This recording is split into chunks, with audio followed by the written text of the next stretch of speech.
far-reaching impact on American foreign policy from then on. In Korea, General Walton Walker, the stubborn defender of the Busan perimeter, died in a road accident in late December. As his body was returned to the States for burial, his replacement was already en route.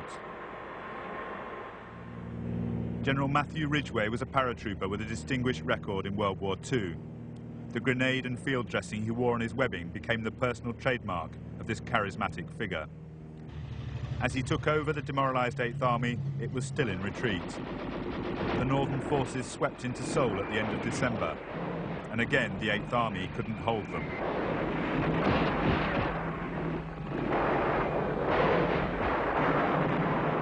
Those that could withdrew, as first Seoul and then Wonju fell to the north once more. South of Wonju, the 8th Army dug in and finally held the line. Whether through their efforts or because the Chinese supply line had reached its limit, the southward drive stopped. Ridgway now worked a remarkable transformation on his force. Within weeks of his appointment, the attitude among his men had changed. And he changed the tactics too, deciding to maximize the UN's chief advantage, sheer firepower. They called it the meat grinder. Chinese columns were broken up at long range by artillery and air action on an unprecedented scale. And it worked. In January, they began steadily grinding their way north for the second time.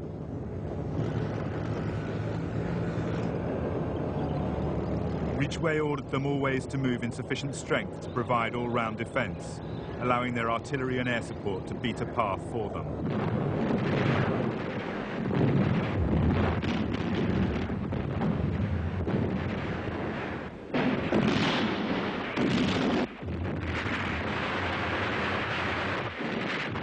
There was to be no repeat of the first headlong dash north, where the narrow road-bound columns had been encircled or infiltrated with ease. Now they moved in strength across country as well, paying renewed attention to key features in the terrain, ready to hold the high ground if counterattacked. And their confidence grew with each victory.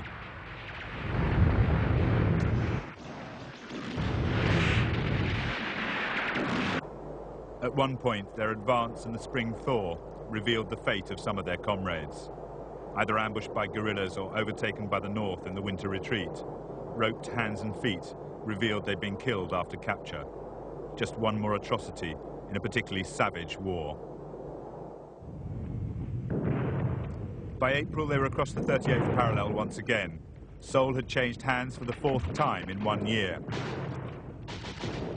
As they consolidated their hold on the south, a political and military debate broke out over the next objective. Faced with the rising cost in UN lives, President Truman decided that widening the war would be unsustainable politically, and he limited the UN to a defense of the South. But MacArthur did not agree. From his headquarters in Japan, he was publicly critical of the concept of a limited war. He'd already submitted a long list of nuclear targets on both sides of the Korean-Chinese border. And in early April, he called for all-out war on China, using the nationalist armies from Formosa. By the 11th of April, Truman had had enough. I believe that we must try to limit the war to Korea. A number of events have made it evident that General MacArthur did not agree with that policy. I have therefore considered it essential to relieve General MacArthur so that there would be no doubt or confusion as to the real purpose and aim of our policy. It created a political storm in America. General MacArthur came home to a hero's welcome after 13 years in the Far East. For many Americans, the victor of the Pacific and mastermind of Incheon could do no wrong. There was strong support for the stance which he outlined once more to a joint session of Congress before taking his final emotional farewell. I now close my military career and just fade away, an old soldier who tried to do his duty as God gave him the light to see that duty. Goodbye.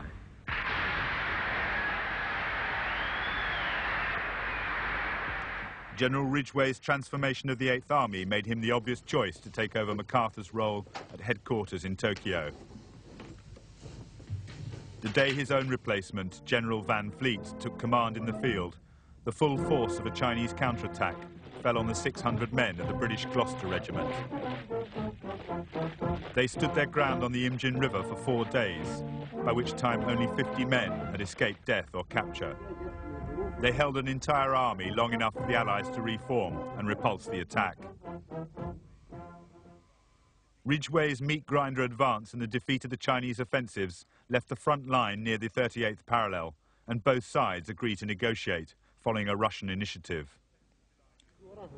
On the 10th of July 1951, a UN team flew to the ancient Korean capital of Kaesong to begin negotiations with representatives of both the North Korean and Chinese forces.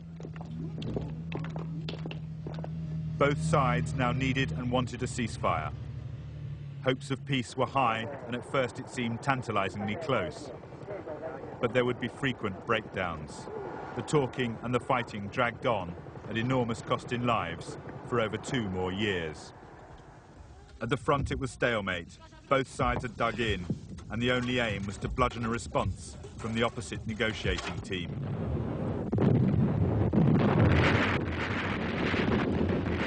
Chinese still attacked in human waves, apparently heedless of the losses they suffered from the merciless UN firepower. They fought for each hill, seeking the slightest strategic advantage. Field hospitals and helicopters improved the chances of survival, but the casualty figures grew.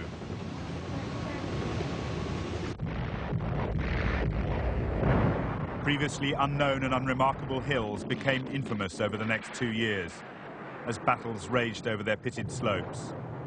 White Horse Hill, Old Baldy, Pork Chop Hill were lost, won back, and then given up as the line on the negotiating table was straightened or otherwise altered.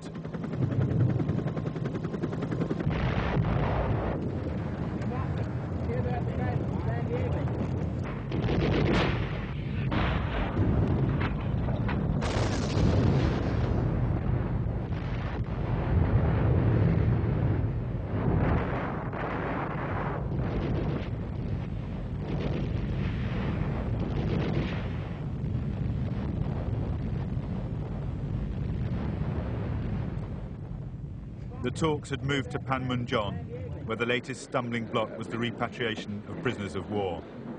The UN claimed that many of the Chinese wanted to join the nationalists on Formosa. The Chinese argued that they should all be returned, and a propaganda battle ensued.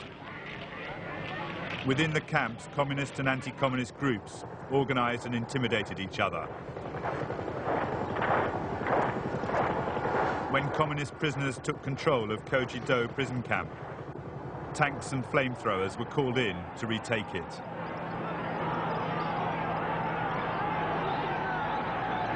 The evident force used to suppress the revolt shocked many.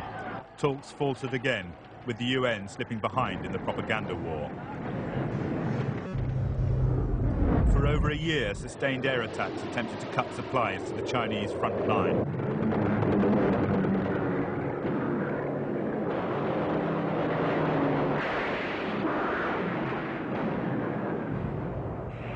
Three-quarters of the Air Force and all the carrier planes were dedicated to Operation Strangle. Yet it still failed to stop all movement of supplies. Northern labour gangs constantly repaired and replaced road and rail links, almost as fast as they were hit. And though they flattened whole cities, the communists simply moved their factories underground, where they continued to turn out the weapons required at the front. Despite statistical claims to the contrary, the air campaign failed to achieve its stated aims in Korea, just as it would again in Vietnam. At the front, the routine continued. Thousands of tons of ordnance delivered a few miles away, with all the calculation and geometrical precision of the production line.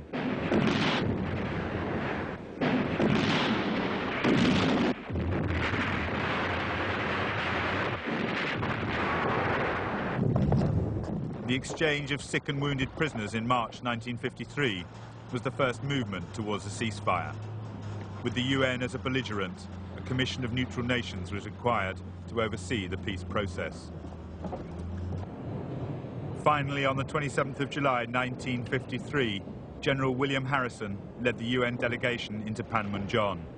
Without a word or a sign to each other, he and the North Korean general, Nam Il, signed the armistice agreement. There was no South Korean signature on the document, as Syngman Rhee still refused to accept the existence of the dividing line in Korea, which after 3 years and millions of lives had come to rest almost where it started, near the 38th parallel. Today, the two sides still watch each other warily across the same blood-soaked strip of land that separates the two Koreas.